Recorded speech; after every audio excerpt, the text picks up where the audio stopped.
Hello YouTube! I just finished rewatching Good Luck Charlie, go watch that video, and I was inspired to continue on my rewatching spree from that area of Disney Channel. What show came to mind? Ant Farm. I had watched their Halloween special last year for Halloween and I had a good time and I was pleasantly surprised, honestly. I didn't realize I'd laugh so much. I just had a great time. So I watched the whole show. Here I am, I'll give my thoughts. I think it held up well to some degree, but I have some strong opinions on certain characters. And also, may I just say, the last like 3 episodes of the show were considerably worse than the rest of the show. I know in the 3rd season they switched locations. I didn't mind that so much. I have my issues with it, which I'll get into. But the last 3 or so episodes where they pair up Olive and Fletcher and just do all sorts of messy stuff to try to wrap up the show, it did not work for me at all. But what's 3 episodes in the grand scheme of things? We're just here for the episode by episode fun. And for the most part, this show really delivered. The star of the show is China Anne McClain. Here she plays China Parks. And she is, oh, she carries the show. This is her show. She's the main character.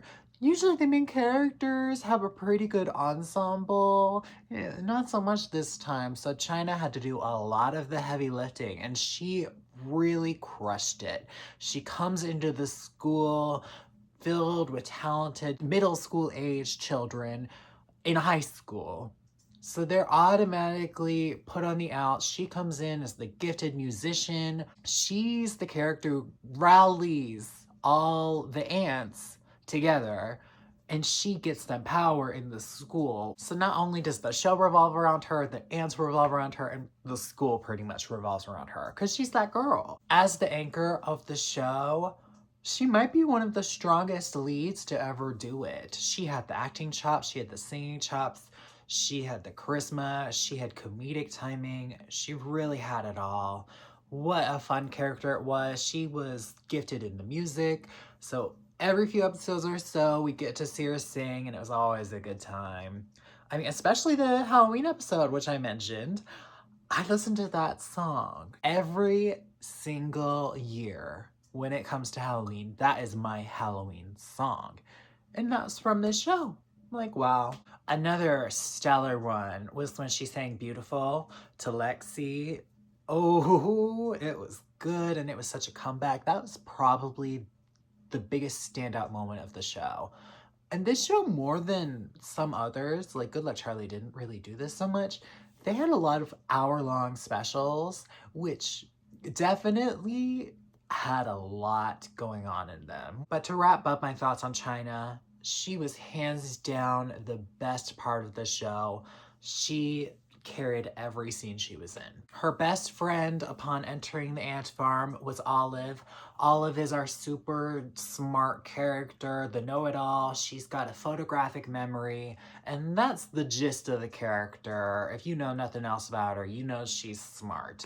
But there's a lot more to Olive than meets the eye, and a lot of it's negative. I had a really tricky time with Olive on this rewatch because the one thing that sticks out to me most about her character, besides the constant throwing facts in your face, which some of them were a little interesting, they were a little hard on her for that, but the one thing that really stuck out to me was how terrible of a friend she was to China. She threw China aside every chance she got. She thought of nobody but herself. It made sense with her character to have her lean more logical, but it got to the degree where she's not putting her emotions aside. She's experiencing extreme emotions, and they're all self-centered emotions. She never thinks about any about herself until it's too late.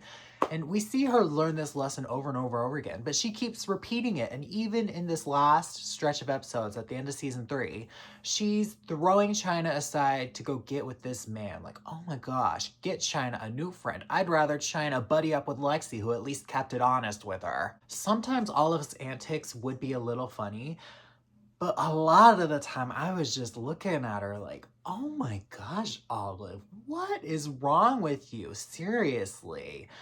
Now, just keep in mind these are all children, but it was so extreme with Olive. Like, geez, who raised you? And clearly she was raised a little off her rockers with how she behaved. Like that episode where they did a slumber party and she went over and she started tearing through China's house. You'd think somebody who's supposed to be so smart would have learned some stuff about emotions, how to have friends, any of that.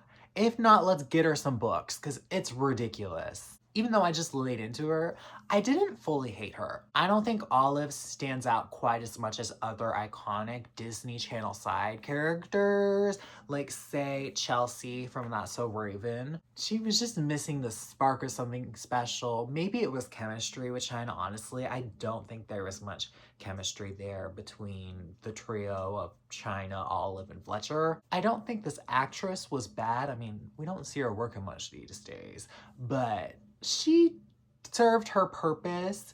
She could get a laugh out of me here and there. Just wasn't anything special. I do absolutely think the ending is a disservice to Olive's character, even having her get with Fletcher, who she never liked throughout the show and treated terribly. I didn't feel some type of way about that because I think Fletcher is his own battle, which I'll get into next. But it still was like, she never liked him. It's not like he wore her down or something. I don't know, the switch from enemies to lovers, it did not work out at all. It was just like, we want to do some big bang to end the show.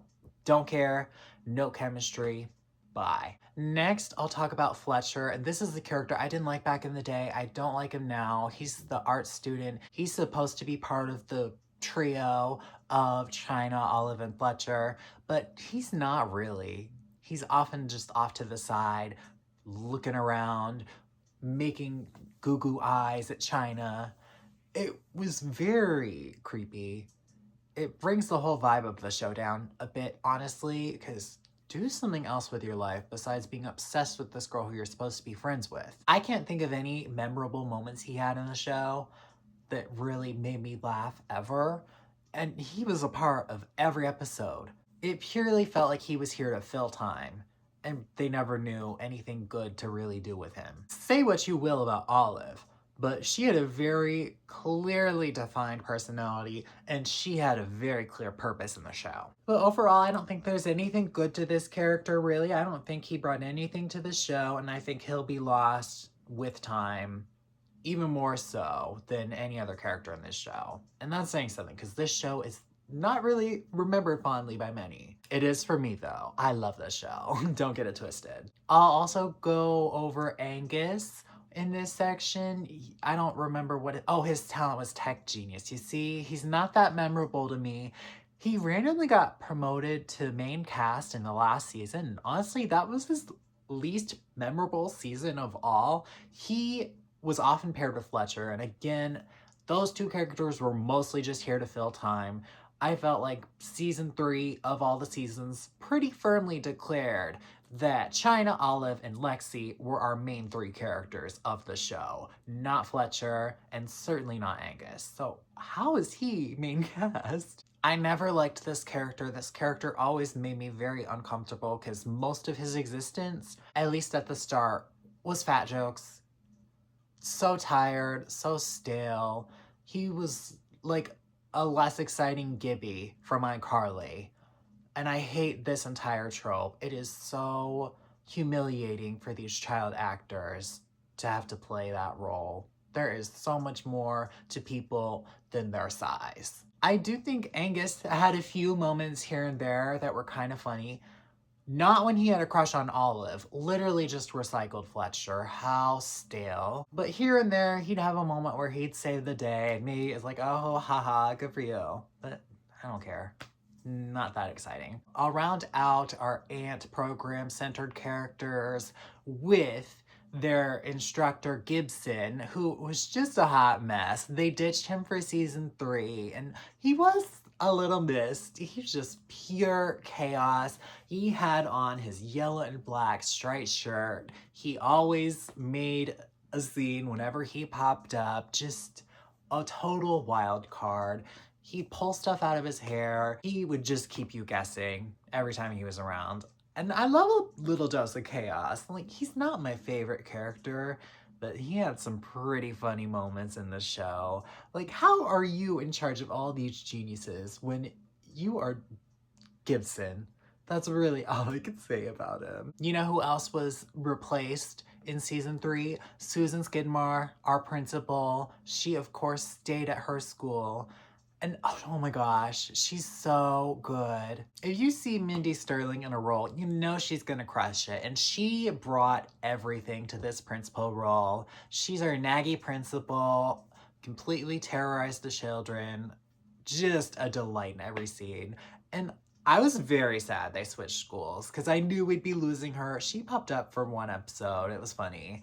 But, oh, she knows how to steal a scene. In season 3, she was replaced by Zoltan.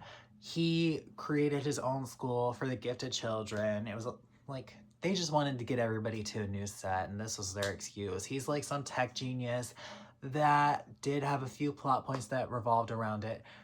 He was fine. I didn't hate his presence. I would have preferred to have Skidmore around, but like it was a shakeup. It shook the show into season 3. It kept you guessing a little bit. It made things a little fresh, but I don't think it was that worth losing our Skidmore. I guess the Skidmore role was kind of taken over by Winter.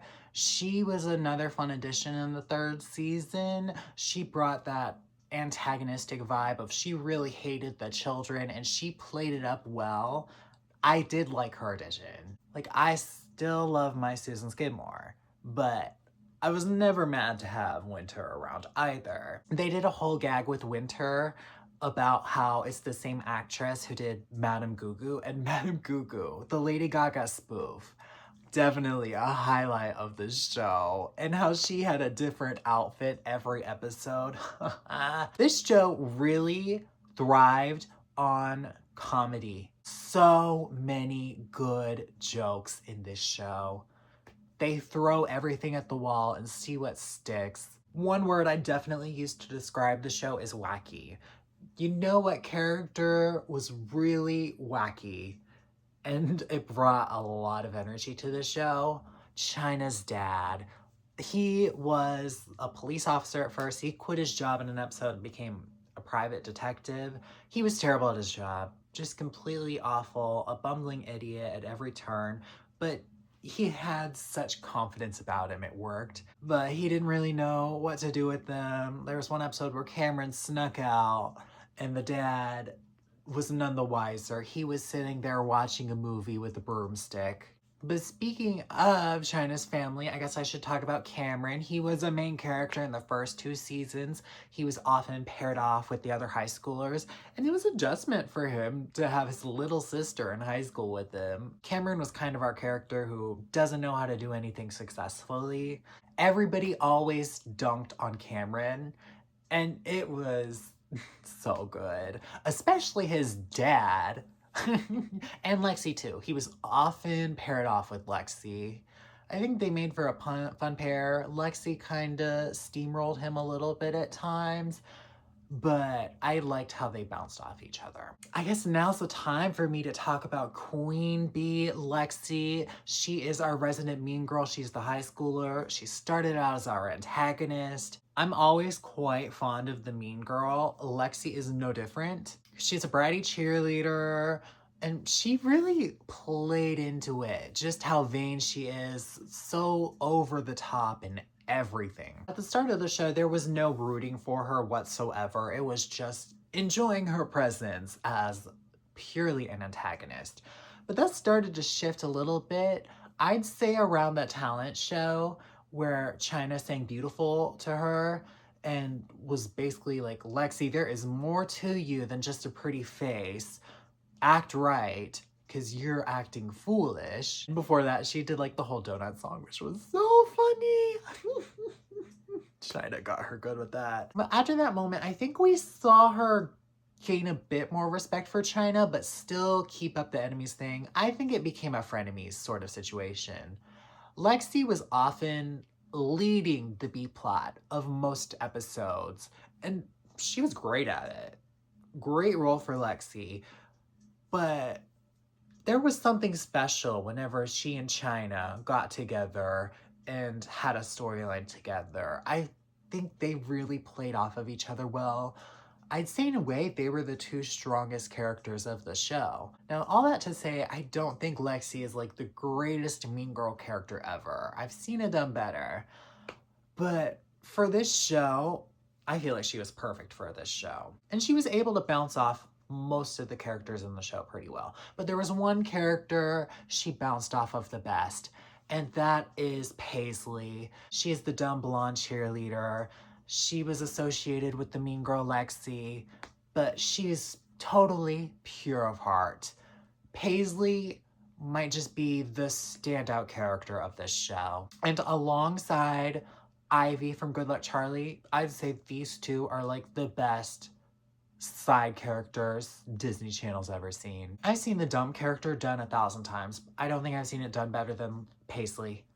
Her comedic timing, expert. You knew she was gonna say something dumb, but the way she'd say something dumb or how she'd say it, it would be so hilarious. I also think this show got a bit mean-spirited at times, but Lexi always brought a positive attitude to the show. It was severely missed in season 3. She appeared in an episode or two and they were pretty fun. Like, she got in the mix, making phones. Good for you, girl. You get that tack money. She was just so missed. Like, they should have made her a main character instead of Angus. And the dynamic between her and Lexi, it was just pure gold. She drove Lexi up a wall, but she was Lexi's ride or die. She'd do anything Lexi asked without question. My last memory of her is when Lexi wrote SOS on the glass screen. She came back with a shopping cart full of sauces. And she's showing the sauces to Paisley. She was on those type of shenanigans every episode she appeared. It was pure gold. We needed a whole Lexi and Paisley spinoff at this point. That's all I've got to say on Ant Farm for now. It was really a fun show to revisit, and it held up better than I ever expected it would. I'm having fun on this little Disney Channel revisit. Maybe I'll go revisit another show. I don't know. Guess it's time to decide. Well, until next time, you know where to find me. Bye!